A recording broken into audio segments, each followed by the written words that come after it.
آج جس ملک میں ہم زندگی بسر کر رہے ہیں، اس ملک کے نظریے کی تشکیل و ترویج برے صغیر میں اس وقت جب ہندوؤں کا مکار چہرہ مسلمانوں کے سامنے آیا، مسلمان جو صدیوں سے برے صغیر پر راج کر رہے تھے، ہندو اور انگریز انہیں تباہ کرنے کے منصوبے بنا رہے تھے۔ ہندو خود کو مسلمانوں کا ساتھی بھی ظاہر کر رہے تھے اور ساتھ ہی ساتھ اپنی چاپلوسی سے یہ باور کروانے میں کامیاب ہو گئے کہ وہ انگریزوں کے اتحادی ہیں اور ان کی ساکھ کو مسلمانوں سے خطرہ تھا۔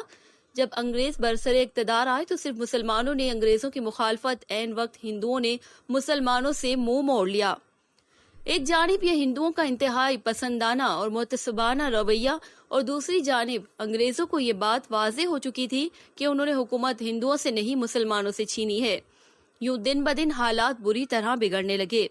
ہر جگہ مسلمانوں کو دبایا جاتا رہا، خواہ وہ تعلیم کا میدان تھا، سیاست کا یا تجارت کا۔ ایسے حالات میں علامہ اقبال نے مسلمان قوم کو اپنی شاعری سے بیدار کیا۔ انہوں نے اپنی قوم میں حق پر ڈٹ جانے کا جذبہ پیدا کیا۔ 1930 میں علامہ اقبال کی زیر صدارت مسلم لیگ کا اجلاس الہ آباد میں منعقد ہوا۔ آپ نے اپنی تقریر میں اس بات پر زور دیا کہ مسلمان اور ہندو دو الگ الگ قومیں ہیں۔ یہ دو قومیں جو مذہب، رسم و رواج، رہن سہن، ہر لحاظ سے ایک دوسرے سے مختلف ہیں، یہ ایک جگہ متحد نہیں رہ سکتی۔ انہوں نے تجویز دی جن صوبوں میں مسلمانوں کی اکثریت موجود ہے ان صوبوں کو علیحدہ کر کے ایک ریاست تشکیل دی جائے جہاں مسلمان آزادی سے اسلامی اصولوں کے مطابق زندگی گزار سکیں۔ علامہ اقبال کی اس تجویز سے تمام مسلمان قائد اعظم کی رہنمائی سے ایک الگ مضبوط قوم کی شکل اختیار کرنے کے لیے ڈٹ گئے۔ اپنے مقصد کے لیے لے کر رہیں گے پاکستان، ہندوؤں نے مسلمانوں کو ڈرانے کے لیے مسلمانوں کے علاقوں میں قتل عام شروع کر دیا۔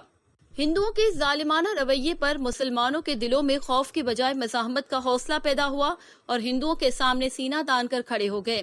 محمد علی جناح کی قائدانہ صلاحیت اور برے صغیر کے مسلمانوں کے اتحاد کے سامنے انگریز اور ہندو بے بس ہو گئے اور ایک نئی ریاست کا قیام منظور ہو گیا۔ یقین کیجئے پاکستان کا صرف ہونا ہی دشمنوں کی شکست کی سب سے بڑی علامت ہے۔ آخرکار انتھک کاوشوں کے بعد 14 اگست 1947 کو پاکستان وجود میں آیا۔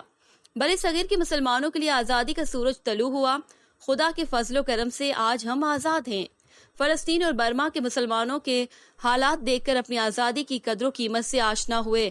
ہم آج آزاد ہیں۔ اپنی عبادت گاہوں میں جانے کے لیے ہم آزاد ہیں۔ اسلامی اصولوں پر عمل پیرا ہونے کے لیے ہم آزاد ہیں۔ بغیر اس کے ممکن بھی نہیں شناخت میری، میرا وطن میرا شجرہ نصب کی طرح ہے۔